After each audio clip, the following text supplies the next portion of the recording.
नमस्कार, अपर्णाज लाईफस्टाईल आणि cooking recipes या माझ्या यूट्यूब चॅनलमध्ये अगदी मनापासून तुमचं स्वागत आहे। तुमच्या मनातील सर्व चांगल्या इच्छा स्वामी माऊली पूर्ण करो ही स्वामी चरणी प्रार्थना करते आणि आजच्या व्हिडिओला सुरुवात करते। तर मंडळी, अक्षय तृतीया 2025 या दिवशी पितरांची पूजा कशी करावी, घास कसा काढावा, ही एक वस्तू दान केल्याने मोठ्यात मोठा पितृदोष दूर होत असतो।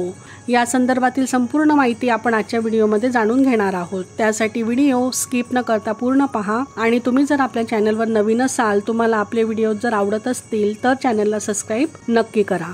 तर मंडळी, आर्थिक अडचणी, मूलबाळ न होणं, लग्न न जमणं अशा बऱ्याचशा अडचणी पितृदोषामुळे येत असतात आणि एखाद्याला जर पितृदोष लागला असेल तर आयुष्यात खूप संकटांना सामोरं हे जावं लागतं।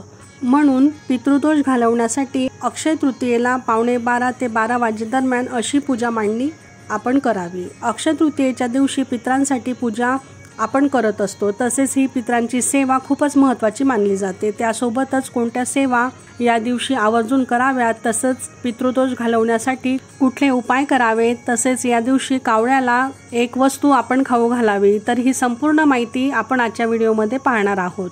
तर मंडळी, वेळोवेळी पितरांची पूजा तसेच काही महत्त्वाच्या गोष्टी आपण केल्याच पाहिजेत। पितृदोष जर आपल्या डोक्यावर असेल तर आपल्यासोबत काहीही चांगले होत नाही।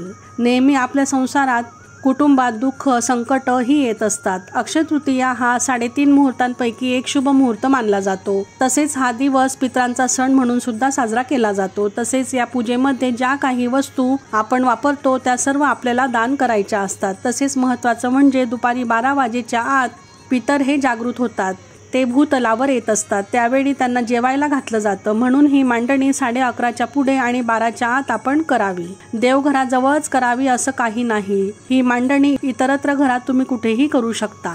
देवघराजवळ भगवान श्री हरी विष्णूंची पूजा मांडणी कशी करावी याचा व्हिडिओ आपल्या चॅनलवर ऑलरेडी अपलोड केलेला आहे, तो तुम्ही निश्चितच पाहावा।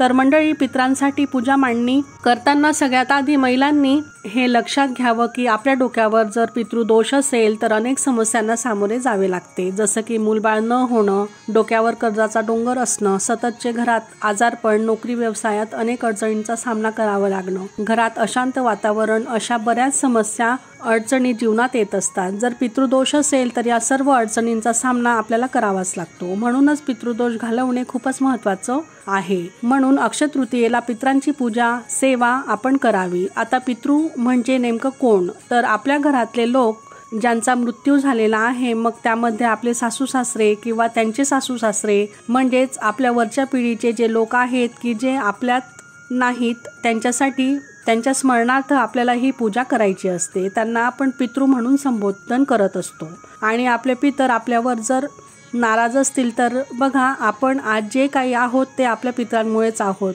आपला जन्म त्यांच्यामुळे झालेला असतो, तर त्यामुळे सुखामध्ये दुःखामध्ये आपल्याला त्यांची आठवण काढायचीच असते। तर मग पितरांसाठी काही गोष्टी करत नसाल तर तुम्हाला अडचणींचा 100% सामोरे हे जावंच लागेल। म्हणून पितृदोष दूर करणं खूपच महत्त्वाचं आहे।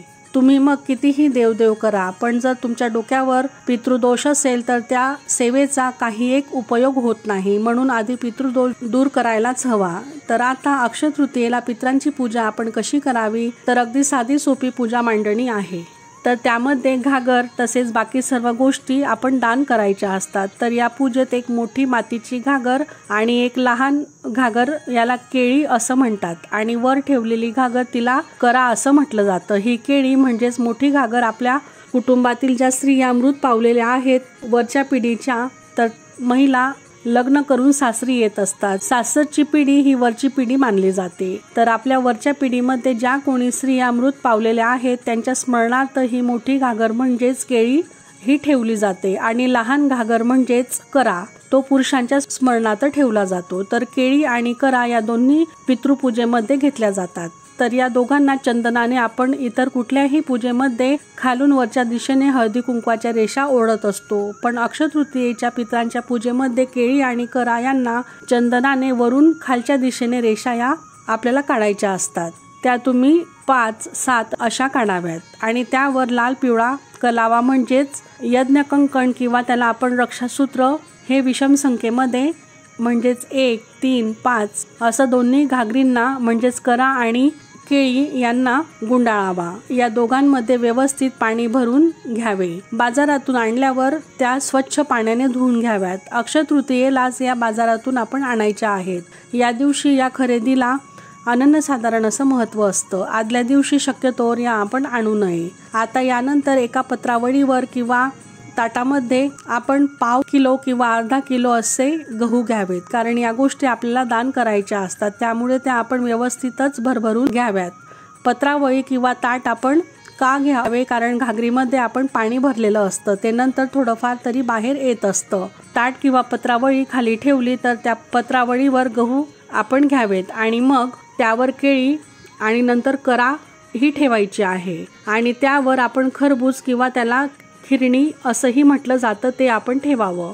हे फळ अक्षय तृतीयेला बाजारात सहज उपलब्ध होत असतं। या पूजेमध्ये हे फळ अत्यंत महत्त्वाचं मानलं जातं। तर कुठल्याही पूजेची सुरुवात करताना आपण दिवा लावून घेत असतो, तसेच ही पूजा मांडणी आपण पाटावर पांढरे वस्त्र टाकूनच मग करावी, कारण ही पितरांची पूजा आहे। दिवा अगरबत्ती लावून घ्यावी, तसेच आंब्याचाही नैवेद्य दाखवायचा आहे। या दिवसापासूनच आपण आंबे खाण्याला सुरुवातही करत असतो। तसंच पाणी घ्यावे, पाण्याचा भरीव चौकोन आपण करून घ्यावा आणि त्यावर आंब्याचा नैवेद्य दाखवावा। तसेच या दिवशी आंब्याचा रस, पुरणपोळी असा संपूर्ण नैवेद्याचं ताट आपण बनवून तोही ठेवावा। तसेच पूजा करून फूल दीपधूप दाखवावा किंवा तुम्ही घागरीला फुलांची माळ अर्पण केली तरीही चालेल, तेही अतिशय उत्तम। तसेच आंब्याची पानंही ठेवावी आणि या सर्व गोष्टींना चंदन पण आपण लावावं आणि मनोभावे पितरांचे स्मरण करावे आणि प्रार्थनाही करावी। ही पूजा 12 वाजेच्या आत आपण करायची आहे आणि त्यानंतर समिधा घ्याव्यात आणि तुमच्याकडे जर यज्ञकुंड असेल किंवा तव्यावर किंवा एखादं भांड घ्यावं, त्यामध्ये समिधा म्हणजेच वेगवेगळ्या वृक्षांची फांद्या त्यामध्ये असतात। तर आता आपण आगारी कशी तयार करावी ते देखील पाहूयात। तर मंडळी, आपण पितृपक्षामध्ये देखील त्या तिथींना पितरांना आगारी देत असतो। तसं तर तुम्हाला 12 वाजेला जेव्हा आपण नैवेद्य दाखवतो तेव्हाच एक ताट पूजेजवळ ठेवायचं आहे आणि एक ताट आपण टेरेसवर किंवा फ्लॅट सिस्टीम असेल तर तुम्ही गॅलरीमध्ये ठेवलं तरीही चालेल, जेणेकरून पक्षी येऊन ते ग्रहण करतील। आणि त्यानंतर ही समिधा एका भांड्यामध्ये घेऊन पूजेसमोरच ती आपण ठेवावी। त्यामध्ये भरपूर तूप टाकावं, तसेच एक नैवेद्य व्यवस्थित आपण घ्यावा। त्यामध्ये पुरणपोळी, आमरस, सारभात, कुरडई, पापड या सर्व वस्तूंचा आपण स्वयंपाक केलेला असतो, त्याचा आपण घास तयार करावा आणि मग समिधा पेटवून त्यामध्ये ते पितरांचे नाव घेऊन त्यांचं स्मरण करून तो घास आपण टाकावा आणि तो या पूजेसमोरच बसून आपण प्रज्वलित केलेल्या समिधांमध्ये टाकायचा आहे। त्यावर तूपही टाकावं, तसंच गच्चीवर पण असा नैवेद्य आपण ठेवावा। कावळ्यांसाठी तो आपण ठेवायचा असतो आणि या पूजेमध्ये जेवढे तुमचे पितर असतील त्यांच्या नावाने आपण घास टाकायचा असतो आणि यावेळी पितृ अष्टकम म्हणावं किंवा यूट्यूबवर तुम्ही लावलं तरीही चालेल। शक्यतोवर दक्षिण दिशेस तोंड करून आपण ते म्हणावं, कारण दक्षिण दिशा ही पितरांची दिशा मानली जाते। तर मंडळी, अगदी साधी सोपी पूजा मांडणी आपण इथं केलेली आहे आणि सर्वात महत्त्वाचं म्हणजे पूजा झाल्यावर नकळत काही चूक आपल्या हातून जर घडली असेल तर क्षमा प्रार्थनाही करून घ्यावी आणि ते संपूर्ण साहित्य नंतर दान करावं।